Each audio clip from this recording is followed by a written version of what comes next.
Hello and welcome to Out of the Fog. I'm Karen Hager. Each week at this time, we gather for spiritual conversation with enlightening guests, and I'm glad you're here. You can find out more about my work as an intuitive guide and spiritual teacher at karenhager.com. Now then, what does abundance mean to you? A lot of us relate to that word abundance as something that we don't have, but maybe everybody else does. And we might be worried that we're doing something wrong or we're missing something that stops us from being abundant. Maybe we think there's only so much to go around and we somehow missed our chance. Well, Petia Kolibova Burns is my guest today, and she says that we are all beautiful and powerful beyond measure. Our abundance mindset, our inner vision, is something that can be unlocked to help change our paths. Are you ready to meet her? Petia Kolibova Burns is an abundance and light activation coach. She guides women to intuitively align with their inner vision. Petia's mission is to empower soulful expansion and full self-expression so women can become unapologetically abundant. She uses her gifts as a certified breathwork facilitator, reiki practitioner, NLP and Human Design practitioner to bring people to the next level. Petia offers classes, retreats, and coaching, and she's the creator of the Unapologetically Abundant podcast. You can find out more about Petia and her work at petiakolibova.com. Petia, welcome to Out of the Fog. I am so excited to be here. Thank you for such a beautiful introduction and for choosing this beautiful topic. I'm really, really excited to bring in some light on what true abundance really looks like and feels like today. Well, so what is it that holds us back from attracting and receiving abundance? What stops us? Such a powerful question. And I feel like even just by thinking that there is something that it's stopping us itself. Huh. It's really about the beliefs that we have. So I feel like we always have to start in checking in with what are our beliefs? What do we like? How would you even describe abundance? Like for each and every person, abundance is going to be something different. For some people, it can be living on the beach. Some people, it can be living on a farm. Some people, it can be doing the work that fulfills you. For some, can be staying at home and be around your family. So I feel like the first thing is really check in what true abundance means to you. What would you do? What would you create? Who would you be if you would feel that there is more than enough of everything, more than enough time, more than enough energy, more than enough prosperity? Because so often we think that abundance, it's money, right? Which I always feel that it's like the cherry on the top, but it's not where it starts. Because we can make a lot of money and still feel unfulfilled. We can still feel empty. And I know because I've been there, I've done that. I feel like I've tried it all, so others don't have to. I'm like, let me be the testing bunny, and then people don't have to do that. But I feel it truly starts with your view world. Like, how do you see the world? What are your beliefs? And it's as easy as look at what are the results you're experiencing right now in your life. How are you feeling when you're waking up in the morning? How are you feeling throughout the day? What are the feelings that you're taking with yourself when you're ending the day? And then when you check the results of your life, you get to see, what did I believe? What did I feel? And what actions those beliefs created that got me where I am? Because if we believe that there is something out there that it's stopping us, if we believe that we are blocked, if we believe that we are stuck, our mind is going to be looking for those reasons to prove us, yes, you're right. Yes, you're right. Always feels that whatever we believe, God, universe, source, it's always saying yes to us. Like, I believe I'm stuck. I believe that all men cheat. I believe it's hard to make money doing what you love. Well, you will be getting proofs of that. So looking at your results, looking at your beliefs would be like really the first step. And then you get to really ask yourself, like, do I truly want to believe this? What can I choose instead if these beliefs are not life-giving and life-supporting? So that would be the really first step. And the next thing I want to do, and it's so beautiful because how you introduced me, I really wanted to share just a tiny bit piece of quote from Marianne Williamson, because that I feel like it's also the reason why we are not open to receive abundance with ease. And she says in her quote, our deepest fear is not that we are inadequate. Our deepest fear is that we are powerful beyond measure. It is our light, not our darkness, that most frighten us. And that's what I'm really seeing in many people around me, especially the clients, the women that I get to work with. They're not afraid that they cannot do it or they will fail. They're afraid that they're too much. Because especially as women, many of us, when we grew up, we felt that we have to fit certain boxes. We have to like behave a certain way. And I feel like we truly disconnect from our truth and who we are. And if we desire the abundance in our life, you know, after you define it, whatever that is for you, it can be only brought into your life and into the light when you embrace unapologetically about who you really are.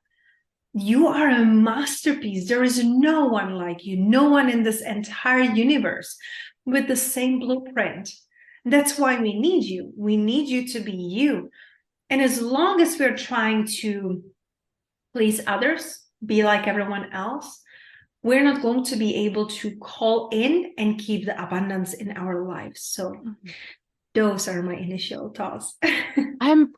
I'm just kind of feeling into what you're saying, because it sounds like a part of this is being open to acknowledge our own power and to really look at that in a positive way. Not, I know when I was growing up, I used to hear things like, be careful of that mouth of yours. It's going to get you in trouble someday. Mm-hmm. Be careful, right? Keep your thoughts to yourself. Don't. And so there's a way in which we get smaller and smaller and smaller. And what I'm hearing you say, Petia, is that part of this is to entertain the possibility that we are powerful, and then start to feel into that. If I'm a masterpiece, if there's only one of me and will only ever be one of me, how can I live into that power in a way that is healthy and generative and creative and good? And maybe that's a place where abundance springs from.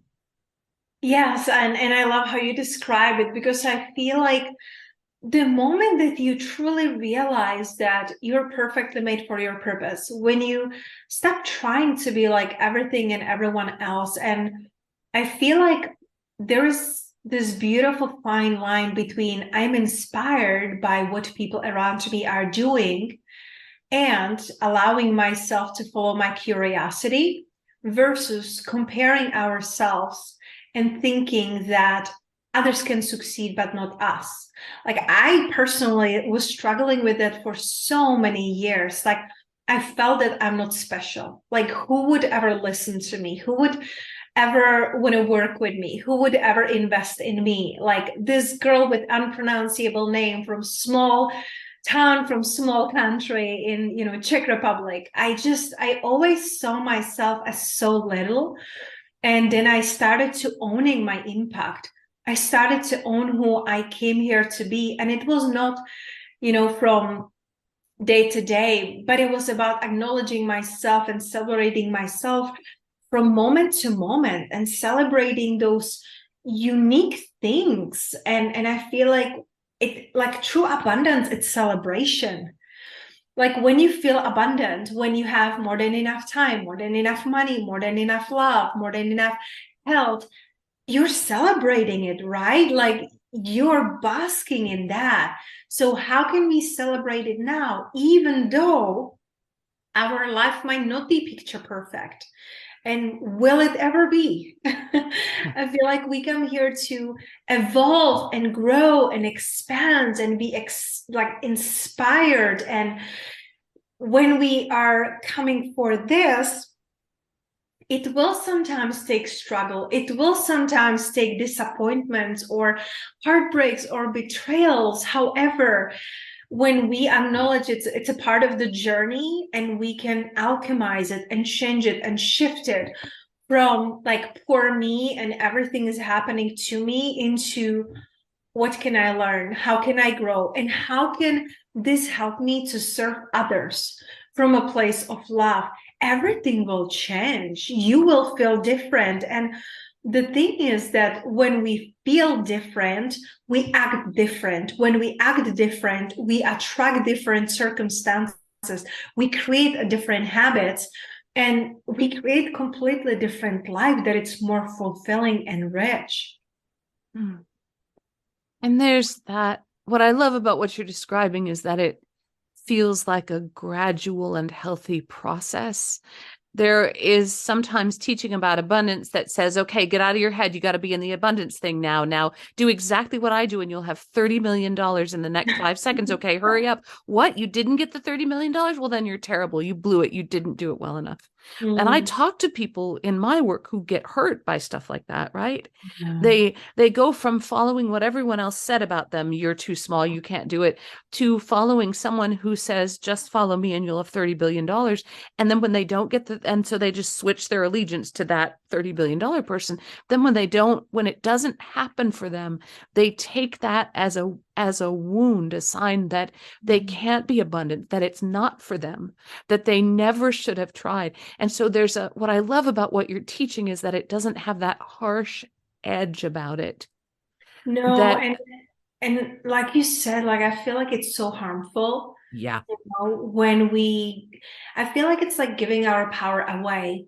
And it's I feel like it's so important to look at our life and ask ourselves not exactly what are we doing, but why we are doing that. Like in the past, when I was personally working on my scarcity and small-mindedness and going, through depression, anxiety, eating disorder, all of those things, I felt like I was just grasping on other people to like outsourcing my happiness, outsourcing my worthiness, feeling that I just can't do that alone without others. And I'm like, I have to work with this person and invest in this course. But it was from a place of desperation because I didn't believe in myself. So if we give our power away to this guru who makes $30 billion and say, do it like me and you will do it, I don't believe that, because that goes against you being you and you being unique. Yes. I work with excellent coaches and mentors right now. I'm part of the mastermind, investing in program retreats, because I desire to expand. I desire to learn more for myself, for my family, and then it trickles out like, a beautiful overflow to everyone else. I'm not doing it out of desperation. I'm in belief that I'm unique. I came here for a reason. And even if we don't see the reason, like you can feel it within you. Nothing in the universe, it's random. So instead of giving your power away, get inspired. Like I look at my mentor and she has 2 little kids and she's a 7-figure business earner, and she is like doing it so eloquently, no pushing, no forcing, it's so beautiful. I love the way she does it. So I ask myself, what is inspiring me? What parts I would like to try in my life and in my business? Doesn't mean that I will do exactly what she does, because if I'm doing exactly what she does, it's not going to work for me. Anytime I work with women, I bring them back to themselves. It's about understanding self, knowing who you are, knowing your unique journey. And I remember there is this quote that I saw many years ago that like I kept so close to my heart, that says, you're on the right path because you're on your path. It doesn't say you're on the right path because you're following the billionaire. Get inspired and get into your heart and check in with yourself. What is awakening in you? What is making you feel happy to be alive? And then come back to your truth. I cannot imagine my clients doing exactly what I'm doing. It's not possible. My desires and my life are different from theirs. So even when we get inspired by people who are doing it or achieve certain kind of things, success or relationships or health that we truly deeply desire, you get to check in with yourself, like, is this my truth? Is this resonating? What pieces are? And it's just like these beautiful breadcrumbs that life will put in front of you. So take bits and pieces and see what you want to leave and what you want to keep.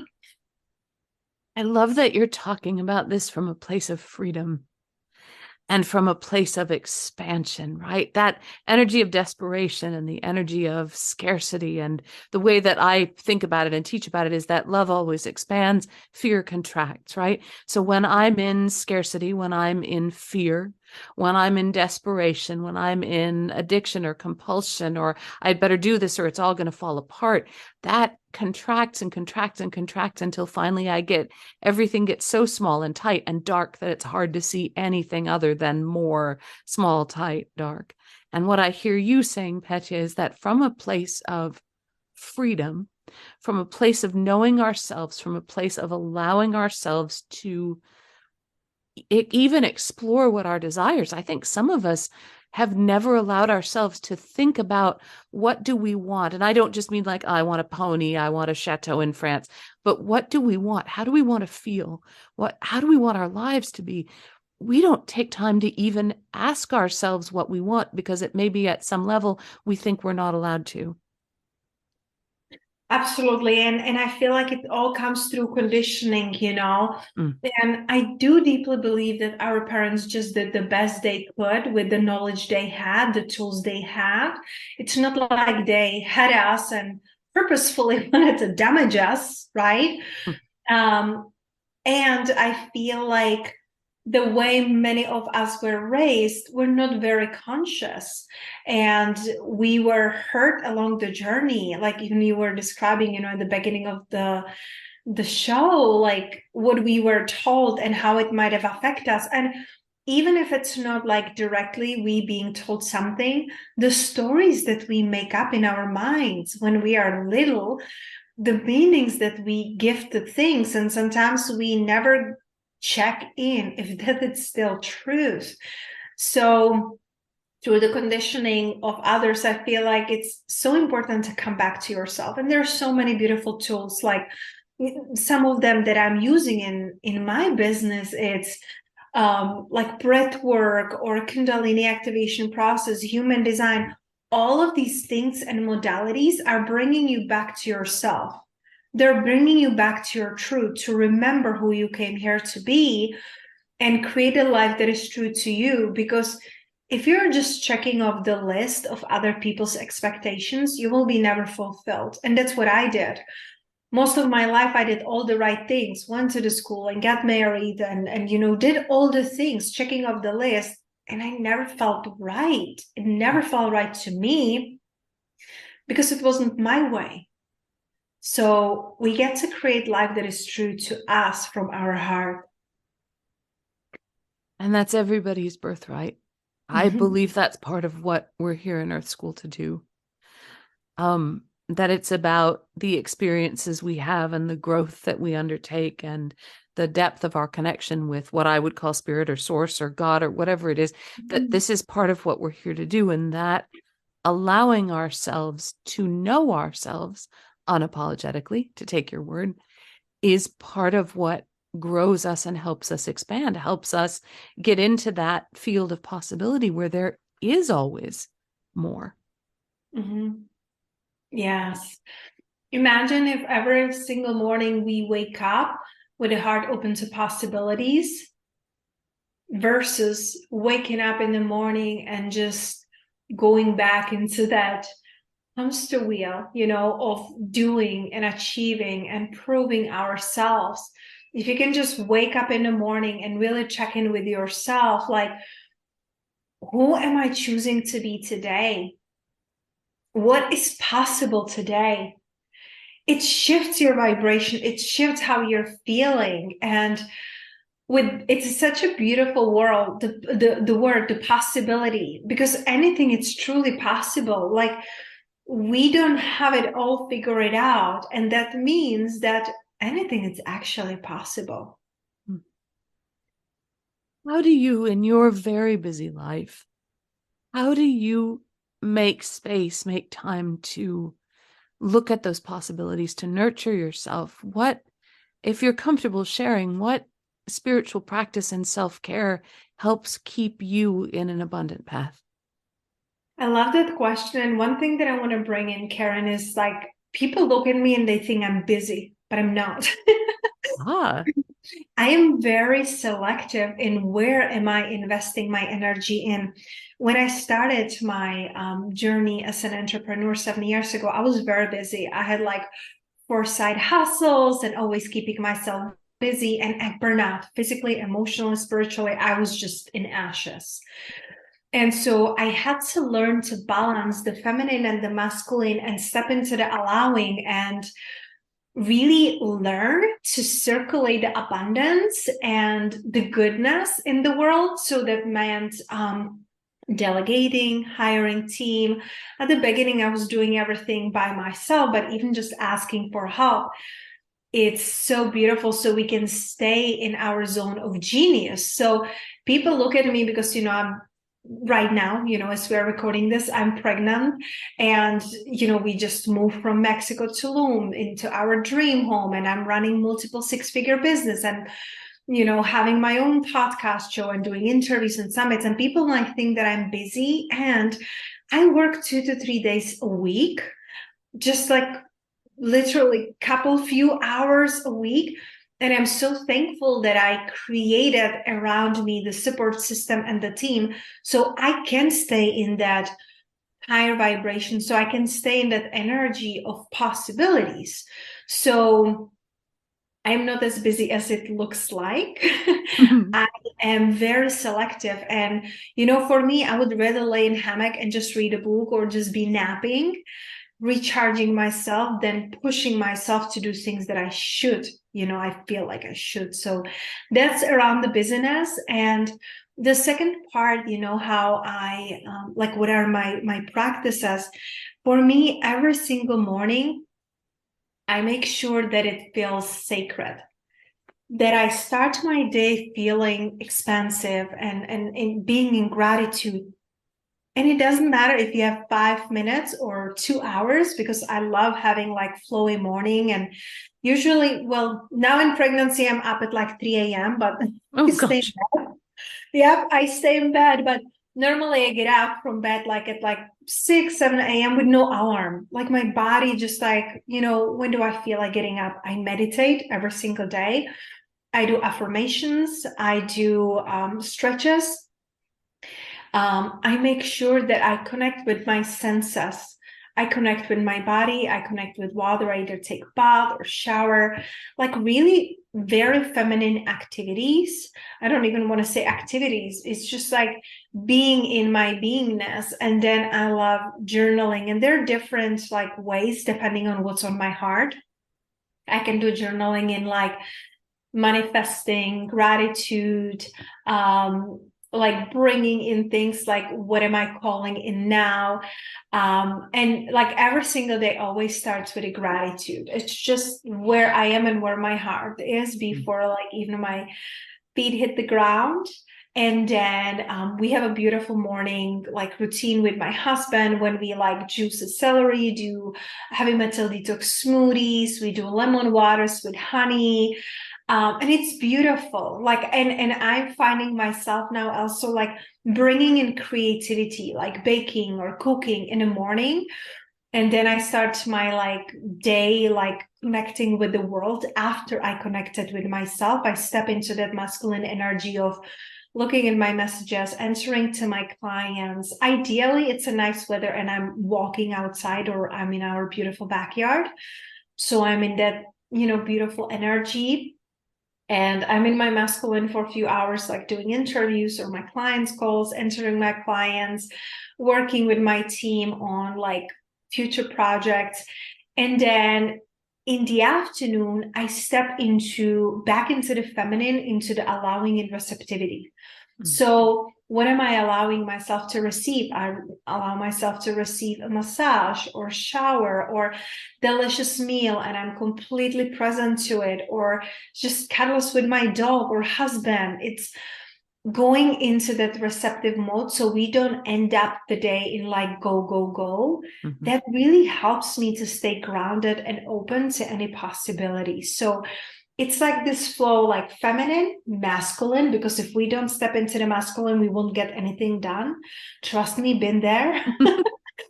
And then back into the feminine when you soften up, when you receive, when you celebrate the deliciousness of life. And even if there is times that we get to be like dealing with life and, you know, adulting and we don't love it, still it's celebration because you're alive and you can do these things. So instead of like, oh, I have to do this or that, it's like, wow, I get to do this. I get to pay my bills because I do have a house, because I do have an internet, because I do have a warm running water. It's so beautiful when we can shift that energy around it. So that's like what I create every day. And then what I do in those times can be just different depending on how am I feeling. I love that because I'm hearing the allowing and sacred space, that it's not so much about that it's about what you're allowing yourself to experience, the warmth of the water, the flow of the morning, the time outside, right? It's not about things. It's about how do I feel and how does it flow and how do I honor myself by creating this time in my schedule. For listeners who are, and I know we're just up at the end of our time together, for listeners who are wondering how to begin, if they're listening to this and saying, well, that sounds fine for you, lady, but I don't feel abundant. I don't know where to start. I'm in scarcity. I'm stuck here.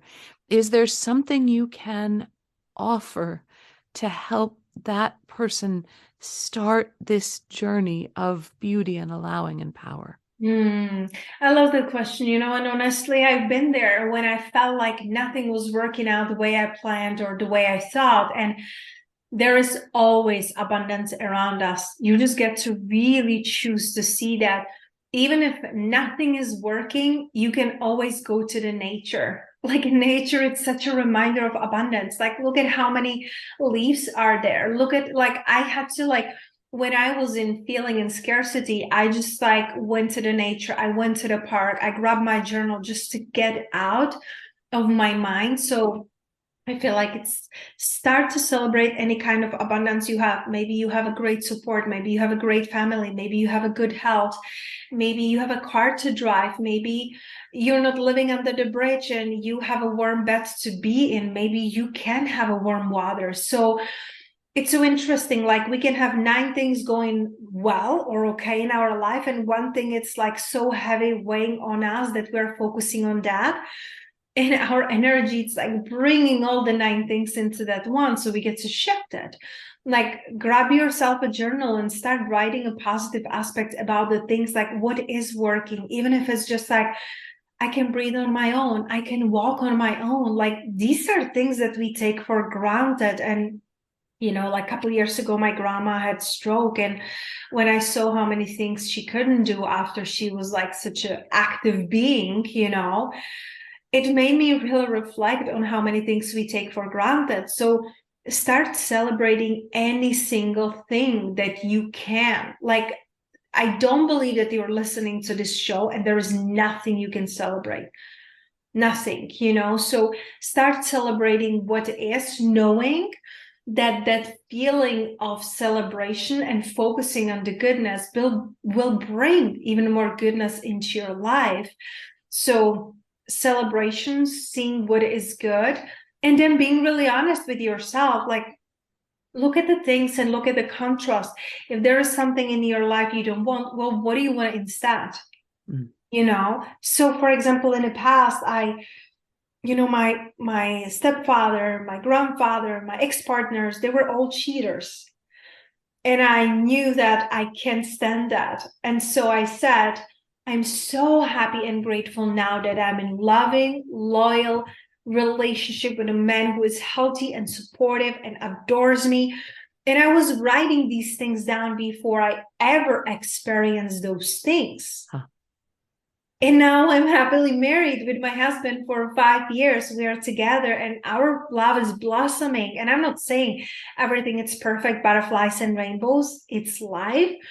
And I am living my prayers. I am living those things that I once wrote in my journal. I'm so happy and grateful now. And just fill in the blank of what do you truly deeply desire.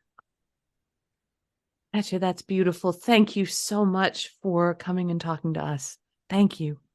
Absolutely. And like I said, thank you so much for creating this beautiful space. I feel like it's such a safe place that people can come and tune in and see the hope and see the inspiration and receive such a beautiful knowledge on what to do next.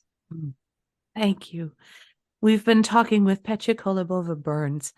You can find out more about her and her work at petiakolibova.com. I'm getting ready to spell. Are you ready? It's petiakolibova.com. petiakolibova.com.